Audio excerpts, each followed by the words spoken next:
안녕하세요. PP채널의 박목사입니다.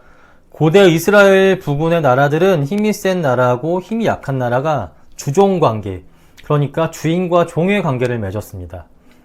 힘이 약한 나라가 종이 되어서 힘이 강한 나라를 잘 섬기고 충성을 하면 이에 대한 대가로 힘이 강한 나라가 힘이 약한 나라를 보호해주고 지켜줬어요.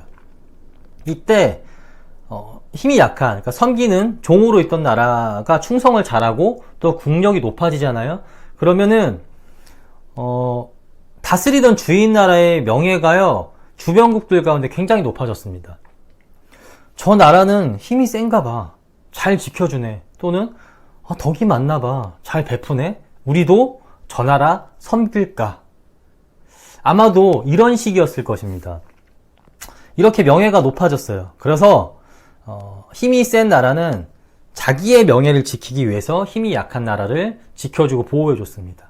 반대로 종이 된 나라, 그러니까 섬기는 나라가 힘이 없고 더 못 살거나 아니면은 주인 나라를 배신하잖아요. 그러면은 주인 나라의 명예가요, 완전히 바닥으로 떨어졌습니다. 저 나라는 힘이 없어서 저렇게밖에 못 해주나 봐, 또는 얼마나 만만하고 별로면 종이 된 나라가 배신을 했겠어. 이렇게 종으로 섬기는 나라의 행위는요, 주인 나라의 명예를요 나타냈어요. 그들이 충성을 잘하면은 높아지고 반대로 충성을 하지 못하면 명예가 완전히 땅에 떨어졌습니다. 구약시대 이스라엘과 하나님의 관계가 이와 비슷했어요. 주종 관계를 맺은 이 나라들과 비슷했습니다. 구약에 나오는 출애굽기, 레위기, 신명기에 나오는 하나님의 언약을 보면은 하나님께서는 이스라엘을요 구원하시고 자기 백성 삼으세요. 그런 다음에 하나님만을 섬기고 따를 것을 요구합니다. 이에 이스라엘이 오케이 합니다.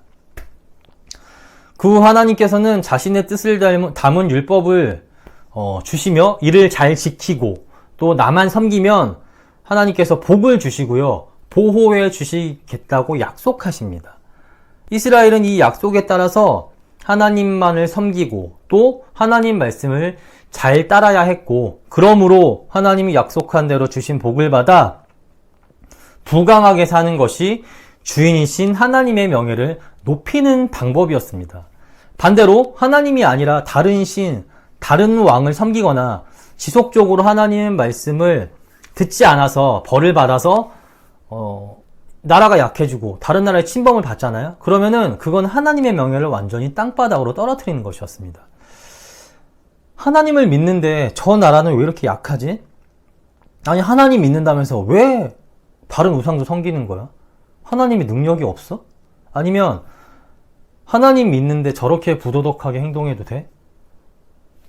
이스라엘이 믿는 하나님은 없어. 우상 숭배하고 하나님 말씀을 지키지 않는 이스라엘을 보며 주변 국가들은요 아마도 이런 식으로 생각을 했을 것입니다.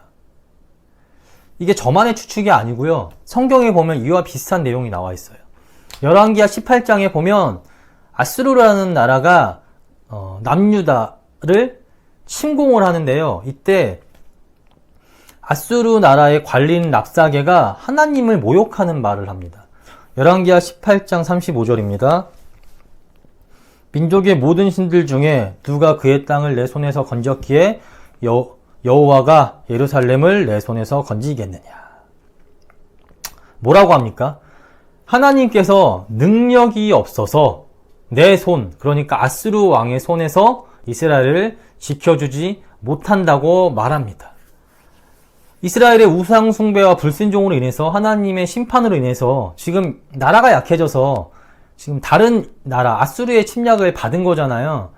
근데 아수르 왕은 하나님께서 능력이 없어서 너희가 나라가 약해졌고 하나님께서 능력이 없어서 내 손에서 너희를 지켜줄 수 없다고 말합니다. 그러니까 일개 한 나라의 왕이 하나님이란 존재가 자기보다 힘이 없다고 말하며 지금 모욕하고 있는 것입니다. 이스라엘이 우상 숭배를 하지 않고 하나님의 말씀에 순종했다면 하나님께서 주시는 복을 받아서 강대국이 되었을 것이고 또 그렇게 만들어주신 하나님의 명예가 높아졌을 거예요. 하지만 그들의 우상 숭배와 불순종으로 인해 그래서 받은 심판으로 약소국이 되고 다른 나라의 침범을 받음으로 하나님이 이스라엘을 지켜줄 수 없는 아주 능력이 없는 분으로 묘사가 된 겁니다. 그래서 아수르 왕이 하나님을 모욕한 거예요. 하나님 백성이었던 이스라엘의 잘못된 행위로 말미암아 하나님의 명예가 완전히 땅바닥으로 떨어져 버린 겁니다. 이를 통해 우리가 생각해 볼 것은 하나님 백성의 행위는요, 하나님의 명예를 높일 수도 있고 또 낮출 수도 있다는 것입니다.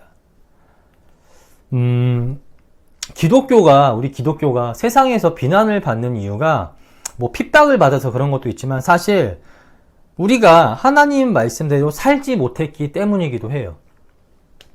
그래서 하나님의 이름을, 하나님의 명예를요, 완전 땅바닥에 떨어뜨렸습니다. 사람들은 이렇게 이야기합니다. 내가 저래서 기독교인을 싫어해. 겉으로는 깨끗한 척 하는데 알고 보면 똑같아.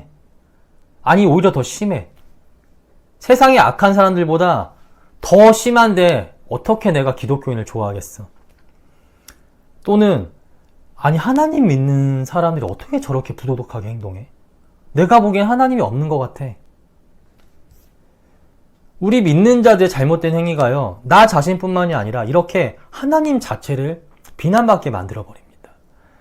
기독교인들이 하나님 말씀을 바르게 잘 따르고 행했다면 아마 지금과 같이 또는 이렇게까지는 기독교가 그리고 하나님이요 비난받지 않았을 거예요.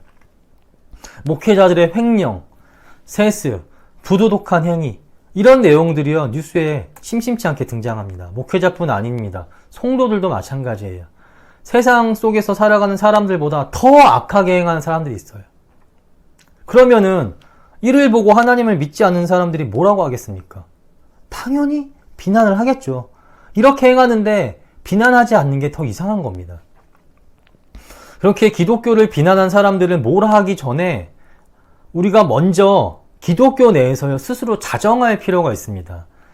믿는 우리가 각자의 행동을요 돌아볼 필요가 있어요. 그래서 잘못된 것이 있다 그러면은 도려내고 뿌리채 뽑아야 됩니다. 완전히 개혁해야 돼요. 하나님 뜻대로 온전히 서기 위해서. 저는 이렇게 확신합니다. 믿는 우리가 하나님의 뜻에 따라 바르게 설 때, 그때 기독교의 명예는, 하나님의 명예는 높아질 것이라고. 반대로 그렇지 못하면 그러한 우리 행동 때문에 하나님 명예는 땅에 떨어질 것입니다. 어떤 사람이 되고 싶으십니까? 하나님의 명예를 높이는 사람입니까? 아니면 하나님의 명예를 낮추는 사람입니까?